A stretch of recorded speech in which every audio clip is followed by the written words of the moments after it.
पिछले एपिसोड में सलमान टीम के कुछ प्लेयर गुस्से में सेंसी के ऊपर अटैक करने के लिए आ गए थे, लेकिन तभी मास्टर सुवान ने सही समय पर आकर उनको कुछ भी करने से रोक दिया था। इसके बाद वो इनके ऊपर गुस्सा होते हुए कहते हैं कि जो कोई भी यहाँ के रूल को ब्रेक करना चाहता है, अगर उसके अंदर इतनी हिम्मत है तो वो मेरे सामने आ जाए। लेकिन हम देखते हैं कि खुद मास्टर मा भी इनके सामने कुछ बोलने के लिए हिम्मत नहीं कर पाता, जिसे देख यूहा कहता है कि मास्टर सुवान तो सच में बहुत ही बोल रहा है। वहीं अब उधर रेफरी भी सलमान टीम के प्लेयर के ऊपर गुस्सा होने लगा था और फिर इनसे कहने लगता है कि अगर तुमने दोबारा यहाँ के रूल को ब्रेक करने का कोशिश किया तो फिर उसके बाद तुम्हें यहाँ से डिस्क्वालीफाई कर दिया जाएगा। तभी मास्टर माँ मीका से कहता है कि तुम अपने पोजीशन को सही कर लो और उस तरह से तुम अगले मैच में फाइट करने के लिए रेडी हो जाओ। जिसके बाद हम देखते हैं कि यहाँ का तीसरा इंडिविजुअल मैच बेई और मीका के बीच में होने वाला था, इसीलिए रेफरी जैसे इनके मैच को स्टार्ट करने के लिए अनाउंस करता है तब इसके बारे में सुनकर मीका ने तुरंत ही अपना सोल गाइड वेपन को रेडी कर लिया था और अब इस तरह से वो यहाँ पर बेई के साथ में फाइट करने के लिए रेडी हो जाता है। अब इसके कुछ देर के बाद हम देखते हैं कि मीका और बेई के बीच में फाइट भी स्टार्ट हो गई थी, जहाँ की मीका अपने सोल गाइड का यूज करके लगातार बेई के ऊपर अटैक करने की कोशिश कर रहा था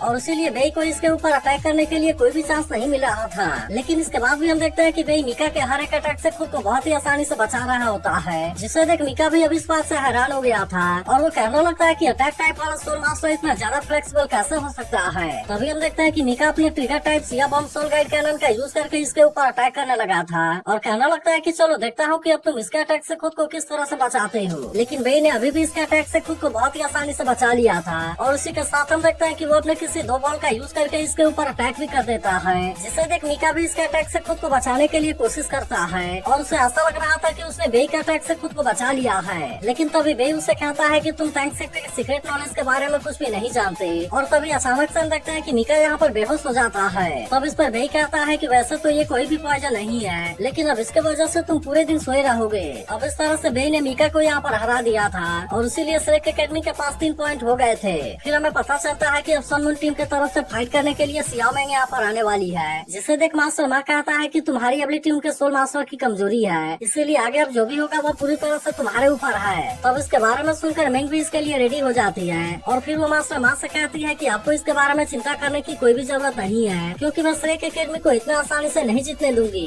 इसके बाद हम देखते हैं कि वो बेस से फाइट करने के लिए उसके सामने भी आ गई थी, लेकिन असल में वो पहली बार यहाँ पर फाइट करने के लिए आई है और इसीलिए उसके एबिलिटी और पावर के बारे में किसी को भी कुछ पता नहीं है। लेकिन तभी मिंग ने अपने मास्टर सोल को एक्टिवेट कर लिया था, जिससे देख वे कहता है कि यह किस तरह का मास्टर सोल है। लेकिन वही मास्टर सोल हैरान होते हुए कहते हैं कि यह तो जूचिंग आइस्टोर मास्टर सोल है और इसीलिए वो बेस से भी केयरफुल हो जाने के लिए कहते हैं। लेकिन तभी हम देखते हैं कि मिंग ने अपने आइस्टोर पॉइजन का यूज करके अटैक कर दिया था, जिससे देख वे भी अपने थंडर ड्रैगन हेड का यूज करके इसके ऊपर अटैक करने की कोशिश करता है। लेकिन यह देखते ही मास्टर सोल उदास होते हुए कहता है कि वो हार गया, क्योंकि वे असल में उसके पॉइजन से अफेक्ट हो गया था और इसीलिए इसके वजह से वो तुरंत यहाँ पर बेहोश भी हो जाता है। अब इस तरह से हम देखते हैं कि मिंग इस मैच में जीत गई थी और इसीलिए अब सलमान टीम का स्कोर 2 हो गया था। तभी उधर मिंग कहने लगती है कि यहाँ पर फाइट करने के लिए अब कौन आने वाला है, जिसके बारे में सुनकर वांग इस बात से इसके ऊपर काफी गुस्सा होने लगता है। जिसके बाद हम देखते हैं कि लुओ चेन अब इसके साथ में फाइट करने के लिए उसके सामने आ गई थी और इस तरह से वे दोनों इस मैच के लिए रेडी हो जाते हैं। वहीं उधर मास्टर स्वान कहने लगते हैं कि जूचिंग आइस्टोड एक बहुत ही हाईली पॉइजनस सोल बीस्ट है, जिसके पूरे बॉडी के अंदर आइस एट्रीब्यूट और जबकि इसके आंखों में फायर एट्रीब्यूट भरा हुआ है, इसीलिए आइस और हीट का इंटरसेक्शन एक बहुत ही खतरनाक पॉइजन को क्रिएट करता है। वहीं उधर लुओ चेन और मिंग के बीच का फाइट स्टार्ट हो गया था, जहाँ पर कि लुओ चेन अपने आइस पावर का यूज करके मिंग का सामना करने की कोशिश कर रही थी। तब इसी बीच हम देखता है कि लुओ चेन ने अपने आइस केस का यूज करके मिंग को बहुत ही आसानी से कैद कर लिया था, जिससे देख वांग और बाकी लोगों को लगता है कि लुओ चेन और मिंग को बहुत ही आसानी से हरा देगी। लेकिन यह देखते ही टीचर जमा कहती है कि ऐसा करके उसने बहुत बड़ी गलती कर दी।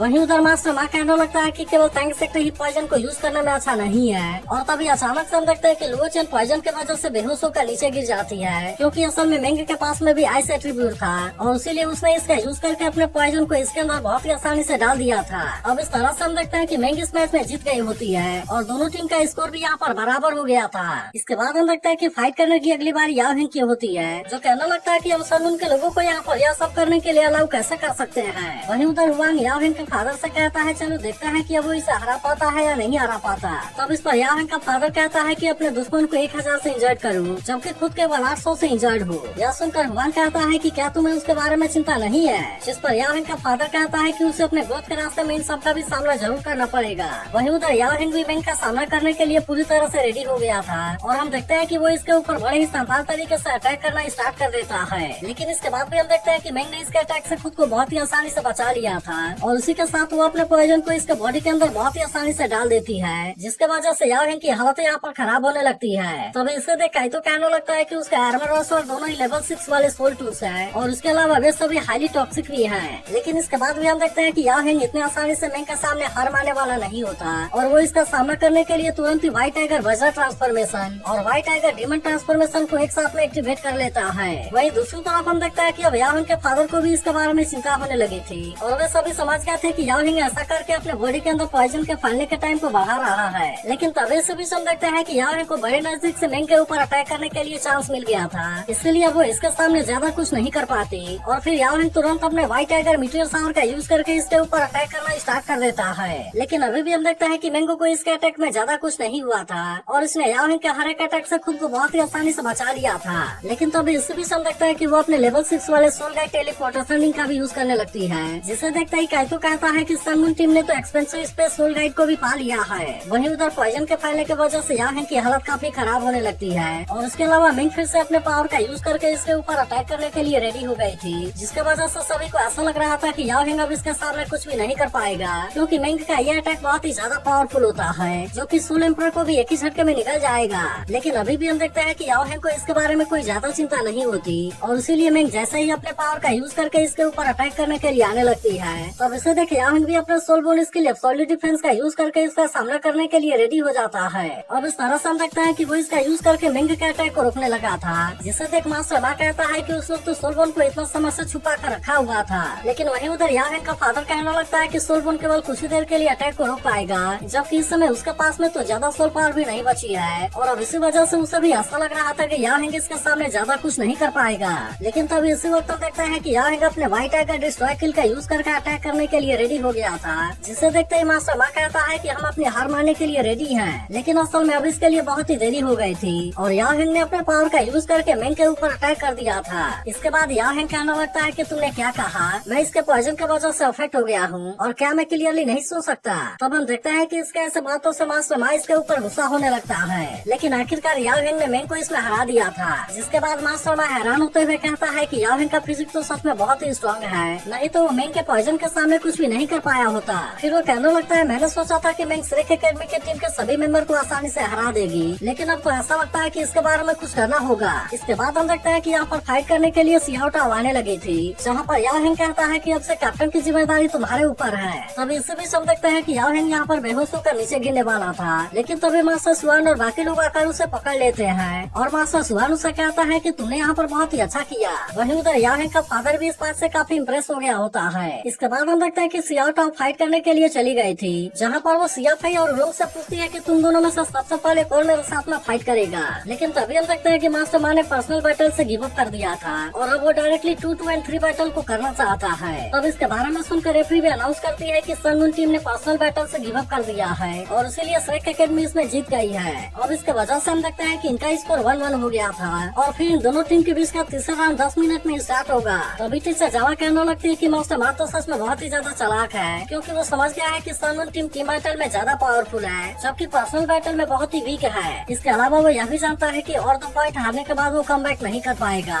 और इसीलिए वो तुरंत ही हार मानने के लिए रेडी हो गया। फिर वो कहने लगती है कि इस समय बहुत बड़े डिसएडवांटेज में है, क्योंकि सन मून का रिजल्ट टीम अभी भी पूरी तरह से सेफ है और इसीलिए कल्टीवेशन लेवल को देखा जाए तो इस बात से ज्यादा फर्क नहीं पड़ता। लेकिन असल में उनके टीम मेंबर और हमारे टीम मेंबर के नंबर के बीच में बहुत ही बड़ा डिफरेंस है। वहीं उधर मास्टर मा कहने लगता है कि श्रेक टीम के पास में अब केवल 5 मेंबर ही बचे हुए हैं, इसीलिए 2-2-3 फॉर्मेट के अनुसार कोई भी थर्ड गेम के लिए अवेलेबल नहीं होगा और इसीलिए अब हमें केवल एक गेम को जीतने की जरूरत है। इसके बाद वो रुलूंग और सीएफए से कहता है कि तुम शानदार तरीके से फाइट करने के लिए रेडी हो जाओ। जिसके बाद हम देखते हैं कि अब इसके बारे में सुनकर वे भी इसके लिए पूरी तरह से रेडी हो गए थे, जिसे देखते ही सियाओ टाओ अकेले इनके साथ में फाइट करने के लिए रेडी हो जाती है। तो इसे देख रेफरी कहता है कि यह 3-1-3 बैटल है, लेकिन इस पर सियाओ टाओ कहती है कि मैं तो अकेले इनके लिए काफी हूँ। जिसके बाद रुलूंग सियाओ टाओ से कहता है कि तुम तो सच में बहुत ही एरोगेंट हो। लेकिन तभी हम देखते हैं कि टीचर जावा के कहने पर सियाओ टाओ अकेले ही दोनों के साथ में फाइट करने के लिए रेडी हो गई थी, क्योंकि असल में टीचर जावा के पास में और कोई ऑप्शन नहीं था। फिर वो कहने लगती है कि काइतो और सियाओ तो अभी तक भी रिकवर नहीं हुए हैं और अब इसीलिए हमारे पास में फाइट करने के लिए केवल यू और वांग बचे हैं। वहीं दूसरी तरफ हम देखते हैं कि रुलूंग और सियाओ टाओ के बीच में बहुत ही शानदार तरीके से फाइट चल रही थी, जिसे देख टीचर जावा कहने लगती है कि अगर सियाओ टाओ किसी तरह से इसमें जीत गई तो इस तरह से हमारे पास में अभी भी एक चांस होगा, लेकिन अगर वो हार जाती है तो फिर यहाँ पर हमारी हार निश्चित है। तभी रुलूंग सिया फेंग से कहता है कि मुझे रेडी हो होने के लिए कुछ टाइम चाहिए। जिसके बारे में सुनकर सिया फेंग कहता है कि नो प्रॉब्लम। और अब इतनी बात कहने के बाद हम देखता है कि उसने सिया टाओ के ऊपर अटैक करने के लिए अपना सोल कैनन को रेडी कर लिया था। अब इसके वजह से हम देखते हैं कि सिया टाओ इसके अटैक के सामने ज्यादा कुछ नहीं कर पा रही थी और इसीलिए रुलोंग इस मौके का फायदा लेकर अपने वेपन को रेडी करने लगता है। तो अभी हम देखते हैं कि सिया टाओ भी अपने फिनिक्स मीटियर सावर का यूज करके अटैक करने लगी थी, जिससे देख सिया फेंग ने तुरंत इसके ऊपर लगातार अटैक करना स्टार्ट कर देता है और कहना लगता है कि अब तुम इस लेवल 6 वाले सोल गाइड लाइटनिंग बैरियर के सामने ज्यादा कुछ नहीं कर पाओगी। तभी हम देखते हैं कि रुलोंग ने अपना सोल गाइड के चार्जिंग को कंप्लीट कर लिया था, जिससे देखते ही मास्टर सुआन कहने लगते हैं कि इसके पास में तो लाइट और डार्क दोनों एट्रीब्यूट है और उसे देख ऐसा लगता है कि उन्होंने सिया टाओ के मास्टर सोल के बारे में बहुत ही अच्छे से रिसर्च किया है। तभी हम देखते हैं कि रुलोंग अपने सोल गाइड के डार्क एट्रीब्यूट का यूज करके इसका सामना करने लगा था। तभी हम देखते हैं कि रुलोंग अपना सोल गाइड के डार्क एट्रीब्यूट का यूज करके सिया टाओ के साथ में फाइट करने लगा था, जिसे देख मास्टर मा कहता है कि यह सोल गाइड स्पेशली तुम्हारे लिए ही तैयार किया गया है। तभी इसी बीच हम देखते हैं कि अचानक से इसके डार्क एट्रीब्यूट की वजह से सिया टाओ को कुछ होने लगा था, जिसके वजह से वो अपने ऊपर से कंट्रोल को खोने लगती है। तब इसे देखते ही टीचर जावा कहती है कि सोल गाइड तो असल में सिया टाओ के बॉडी के अंदर के इविल फायर को ट्रिगर कर सकता है और इसीलिए ऐसा लगता है कि सिया टाओ अब एक बहुत बड़े प्रॉब्लम में आने वाली है। वही अब रुलोंग और उसका साथी लगातार सिया टाओ के ऊपर अटैक करने लगते हैं, जिसके वजह से सिया टाओ खुद को बचाने के लिए ज्यादा कुछ नहीं कर पाती और हम देखते हैं कि वो बुरी तरह से इंजर्ड होकर यहाँ पर नीचे गिर गई थी। तब इसे देख टीचर जावा कहती है कि सिया टाओ का इविल फायर तो आउट ऑफ कंट्रोल हो गया है। वहीं उधर मास्टर मा कहता है कि जजमेंट और डार्क पावर को अपने नेमी के सोल में ब्लेंड कर सकता है, जिसके वजह से वो उसके सोल पावर के एट्रीब्यूट को डार्कनेस में चेंज कर देगा और इसी के साथ सोल के लाइट एट्रीब्यूट अपने ओपोनेंट के पावर को जज करेगी। वहीं उधर लोग सिया टाओ से कहता है कि अब तुम्हारे मास्टर सोल की डार्क पावर एक्टिवेट हो गई है और इसीलिए अब तुम्हें जजमेंट सोल के द्वारा पनिश किया जाएगा। तभी टीचर जावा परेशान होते हुए कहती है कि अगर ऐसा ही चलता रहा तो इविल फायर सिया टाओ को पूरी तरह से अपने कंट्रोल में कर लेगा और फिर उस तरह से वो आखिर में एक इविल मास्टर बन जाएगी। इसके बाद हम देखते हैं कि टीचर जावा यहाँ पर गिव अप करने का डिसाइड कर लेती है, लेकिन तभी सिया टाओ ने उसे ऐसा कुछ भी करने से रोक दिया था और फिर वो कहने लगती है कि मैं तो श्रेक टीम की कैप्टन हूँ और इसीलिए अब श्रेक के गौरव की जिम्मेदारी मेरे ऊपर है। इसके बाद हम देखते हैं कि वो अपने पावर का यूज करके अटैक करने के लिए रेडी हो गई थी, जिसे देखते ही रुलोंग भी डिवाइन जजमेंट का यूज करने लगता है। तभी मास्टर सुआन कहने लगता है कि तुम इविल फायर फिनिक्स के बारे में ज्यादा कुछ नहीं जानते, क्योंकि एक समय पर इसने तो गॉड को जन्म दिया था। वहीं उधर सिया टाओ कहने लगती है कि मैं इस दुनिया के किसी भी ऐसे पावर के ऊपर यकीन ही नहीं करती जो कि मुझे जज कर सकता है। तभी हम देखते हैं कि सिया टाओ का इविल फायर फिनिक्स आवाज निकालने लगा था, जिसकी वजह से रुलोंग की भी हालत खराब होने लगती है। तभी हम देखते हैं कि सिया फेंग फिर से अपना सोल गाइड कैनन का यूज करके सिया टाओ के ऊपर अटैक करना चाहता था, लेकिन असल में वे इस बार इसके पावर के सामने कुछ भी नहीं कर पाते। तभी हमें पता चलता है कि याओ हेंग ने यहाँ से जाने से पहले सिया टाओ के हाथ में कुछ दिया था, जो कि असल में लेवल 8 वाला टाइगर सोल डिफाइनिंग नाइफ होता है। इसके बाद हम देखते हैं कि रुलोंग और उसका साथी सिया टाओ को हराने के लिए उसके साथ में फाइट करने लगे थे, लेकिन असल में अब वे इसके बढ़े हुए पावर के सामने कुछ भी नहीं कर पाते और इसीलिए सिया टाओ इन दोनों के ऊपर बहुत ही भारी पड़ने लगी थी। तभी अचानक से हम देखते हैं कि सिया टाओ अपने स्ट्रॉन्ग पावर का यूज करके इसके ऊपर अटैक कर देती है, जिसे देखते ही रुलोंग समझ जाता है कि वो इसके पावर के सामने ज्यादा कुछ नहीं कर पाएगा और इसीलिए वो रेफरी से हेल्प मांगता है। जिसके बाद हम देखते हैं कि रेफरी ने सिया टाओ के अटैक को रोककर इसे बचा लिया था। वहीं उधर मास्टर सुआ ने बेहोश होकर गिर रही सिया टाओ को नीचे गिरने से बचा लिया था और फिर वो तुरंत इसके ऊपर अपने किसी पावर का भी यूज करने लगते हैं। तभी युहा मास्टर सुआन से कहता है कि आप मुझे सिस्टर सिया टाओ के इविल फायर को सप्रेस करने दीजिए, लेकिन इस पर मास्टर सुआन कहता है कि अब सिया टाओ का मास्टर सोल म्यूटेट हो गया है, इसीलिए अभी तुम इसका सोल पावर को सप्रेस करने के लिए कुछ भी नहीं कर पाओगे। इसके अलावा इसकी ब्लैक फायर पूरी तरह से इसके ऊपर हावी हो गई है और इसीलिए इसके वजह से इसका मास्टर सोल पूरी तरह से ब्लैक फिनिक्स में म्यूटेट हो गया है। इसके अलावा हम देखते हैं कि मास्टर सुआन किसी इंसिडेंट के बारे में याद करके काफी उदास हो गए थे और कहने लगता है कि मुझे डर है कि कहीं वो आने वाले समय में पूरी तरह से इविल मास्टर न बन जाए। तब इसके बारे में जानकर वांग और युहा भी इस बात से काफी परेशान हो गए थे, लेकिन तभी सिया टाओ बेहोश होने से पहले इनसे कहती है कि बाकी की जिम्मेदारी तुम्हारे ऊपर है। तभी मास्टर सुआन इनसे कहते हैं कि तुमने यहाँ पर बहुत ही अच्छा किया है, लेकिन क्योंकि इसमें सनहुन टीम पहले हार गई है और इसीलिए वे अगले गेम में बहुत ही खतरनाक तरीके से काउंटर अटैक करने की कोशिश जरूर करेंगे। इसीलिए वो इनको समझाते हैं कि सिया टाओ तो उनके जाल में फंस गई, लेकिन तुम दोनों अभी भी बहुत यंग हो और आने वाले समय में तुम्हारे पास में अनलिमिटेड पॉसिबिलिटी होगी। लेकिन अभी भी हम देखते हैं कि वे फाइट करने के लिए पूरी तरह से रेडी होते हैं, लेकिन इसी के साथ वो इनसे कहते हैं कि मुझे फाइनल आउटकम के बारे में कोई भी चिंता नहीं है, क्योंकि अभी भी तुम हमारे श्रेक एकेडमी के लिए प्राइड हो। अभी टीचर जावा कहने लगती है कि हमारे पास में उतने पर्याप्त लोग नहीं है, इसीलिए हम 2-3 में से केवल 2 बैटल को ही फाइट कर पाएंगे और इसीलिए ऐसा लगता है कि यही मैच अब फाइनल होने वाला है, जिसकी जिम्मेदारियां पूरी तरह से इन दोनों के ऊपर है। तो क्या आपको लगता है कि वांग और युहा श्रेक एकेडमी को विनर बना पाएंगे?